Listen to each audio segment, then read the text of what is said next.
Secunderabad parade గ్రౌండ్లో తెలంగాణ ఆవిర్భావ వేడుకలు ఘనంగా జరిగాయి. సీఎం రేవంత్ రెడ్డి జాతీయ జెండాను ఆవిష్కరించారు. పోలీసులు గౌరవ వందనం స్వీకరించారు. అంతకుముందు గన్ పార్క్ దగ్గర తెలంగాణ అమరవీరుల స్తూపం దగ్గర నివాళులర్పించారు ముఖ్యమంత్రి. అమరుల త్యాగాలను స్మరించుకున్నారు.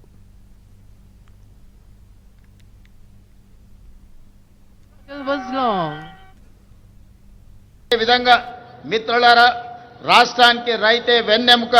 అందుకే రైతు సంక్షేమమే ధ్యేయంగా ప్రజా ప్రభుత్వం పనిచేస్తుంది.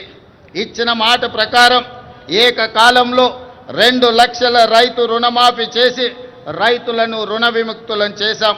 కేవలం మొదటి సంవత్సరం లోపలనే 25,35,964 మంది రైతు కుటుంబాలకు 20,617 కోట్ల రూపాయల రైతు రుణమాఫీ చేసి రుణ విముక్తులను చేయడం ద్వారా రైతులు ఆత్మ గౌరవంతో బ్రతికే విధంగా ఈనాడు ప్రజా ప్రభుత్వం చర్యలు చేపట్టింది.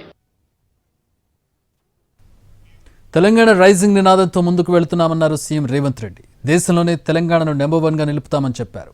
ఇచ్చిన మాట ప్రకారం రైతులకు రుణ విముక్తి చేశామన్న సీఎం రేవంత్ రెడ్డి 9 నెలల్లో 25,35,000 మంది రైతులకు 20,617 కోట్లు రుణమాఫీ చేశామన్నారు.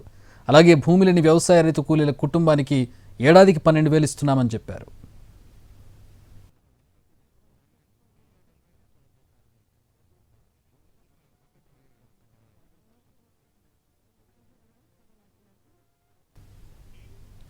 రాష్ట్ర ఆవిర్భావ దినోత్సవం సందర్భంగా కవులు, కళాకారులు, సాహితీవేత్తలను తెలంగాణ ప్రభుత్వం సత్కరించింది.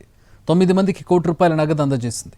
పోరు గీతాలను రచించి తెలంగాణ ఉద్యమంలో ఊపు నింపిన అందశ్రీ, సుద్దాల అశోక్ తేజ, జయరాజ్, యక్క యాదగిరిరావు, పాశం యాదగిరికి నగదు పురస్కారంతో సత్కరించారు. దివంగత గూడ అంజయ్య, గద్దర్, బండి యాదగిరి తరపున వారి కుటుంబ సభ్యులు నగదు పురస్కారాన్ని అందుకున్నారు. విదేశీ పర్యటన ఉన్న గోరెటి వెంకన్న తరపున ఆయన కుమార్తె నగదు పురస్కారాన్ని స్వీకరించారు.